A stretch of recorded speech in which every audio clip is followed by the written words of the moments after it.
Hello বন্ধুরা, সবাই কেমন আছেন? আশা করছি সবাই ভালো আছেন এবং সুস্থ আছেন। আমিও ভালো আছি। আজকে আমি নতুন একটা রেসিপি নিয়ে চলে আসলাম আপনাদের সামনে। তো আজকে আমি মুরগির কলিজা এবং যে গিলাগুলো থাকে সেটা আমি রান্না করব। তো এখানে আমি মুরগির কলিজা এবং গিলাগুলো ধুয়ে পরিষ্কার করে নিয়েছি। এখানে নিয়েছি তেজপাতা, গরম মশলা, হলুদ গুঁড়া, জিরা এবং ধনিয়ার গুঁড়া, আদা বাটা, লবণ। এখানে আমি কিছুটা রসুন কোয়া করে নিয়েছি এবং পেঁয়াজ কুচি এবং কাঁচামরিচ ফালি করে নিয়েছি। তো আমি চুলায় গরম পানি দিয়ে দিয়েছি। আমি কলিজাগুলো আগে একটু গরম পানি দিয়ে ধুয়ে নেব ভালোভাবে, তাহলে কলিজার ময়লাগুলো বের হয়ে যাবে। তো পানি গরম হয়ে গেছে, আমি কলিজাগুলো দিয়ে দিচ্ছি।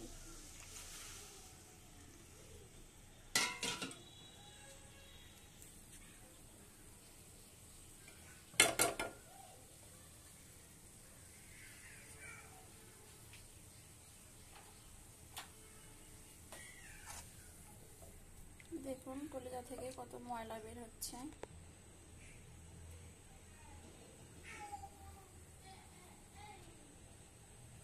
আমি বড় কোঠা পর্যন্ত অপেক্ষা করব, ততক্ষণ আমার কলিজাটা একটু সিদ্ধ হয়ে যাবে এবং ময়লাগুলো বের হয়ে যাবে। দেখুন কত ময়লা বের হচ্ছে। তো দেখুন কত ময়লা বের হয়েছে, এই যে সাইড দিয়ে দেখুন।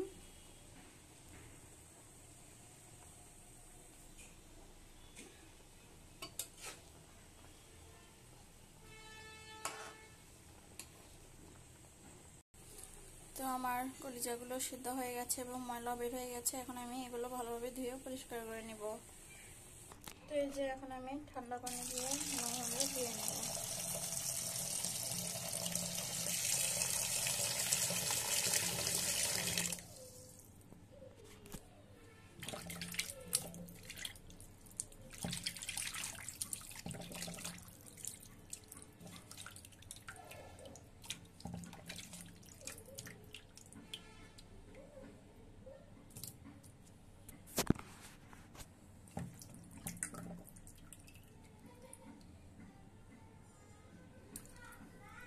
তো এই যে দেখুন কলিজাগুলো আমি ভালোভাবে ধুয়ে নিয়েছি।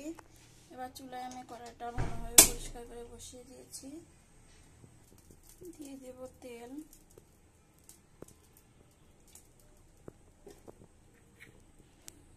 এবার দেব তেজপাতা এবং গরম মশলাগুলো।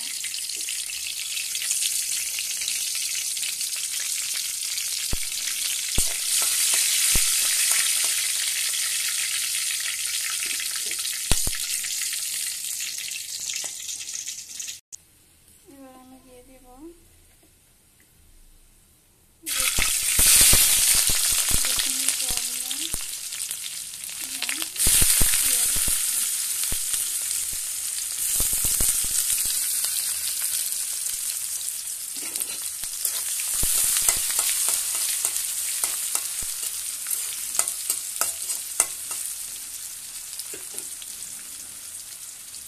কয়েকটি কাঁচামরিচ।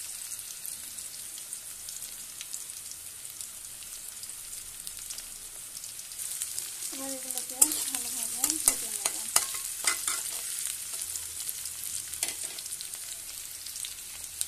এখানে যে মশলার পেস্ট এবং গুঁড়া মশলাগুলো নিয়েছিলাম সেগুলোতে সামান্য পানি দিয়ে একটা পেস্ট তৈরি করে নেব।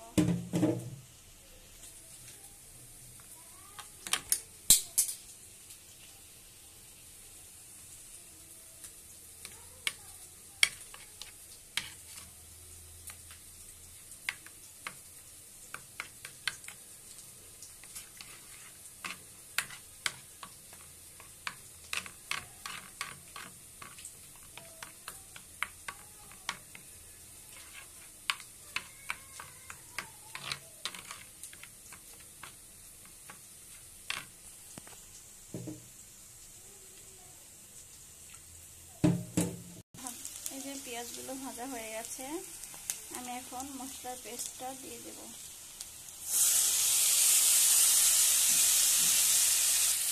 এটাকে ভালোভাবে মিশিয়ে নেব।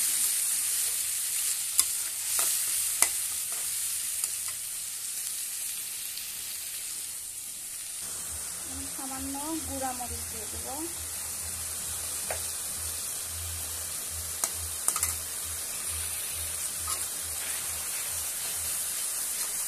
মশলাটা কষানো হয়ে গেছে, এবার কলিজাগুলো দিয়ে দেবো। এই যে মশলা হয়ে গেছে, আমি এবার কলিজাগুলো দিয়ে দেবো।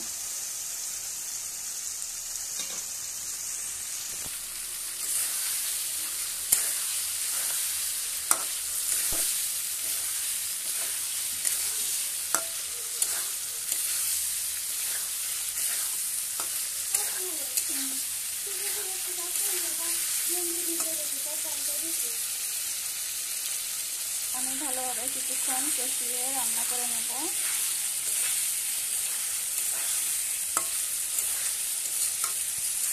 আমার কষিয়ে রান্না করা হয়ে গেছে, এখানে সামান্য পানি দেব।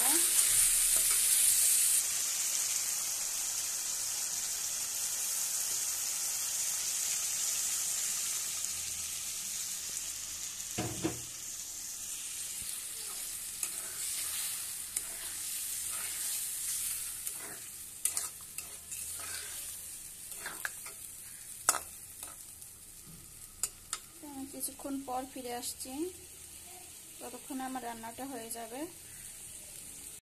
তো আমার রান্নাটা হয়ে গেছে, এখন আমি ধনিয়ার গুঁড়া ছিটিয়ে নামিয়ে নেব। ভাজা ধনিয়ার গুঁড়া এটা।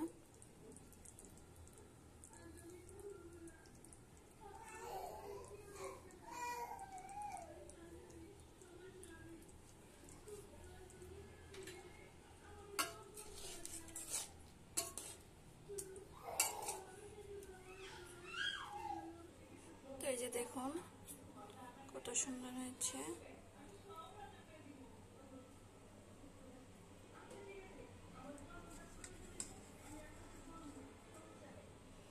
তো বন্ধুরা, ভালো থাকবেন, সুস্থ থাকবেন। ধন্যবাদ সবাইকে এতক্ষণ ভিডিওটি দেখার জন্য।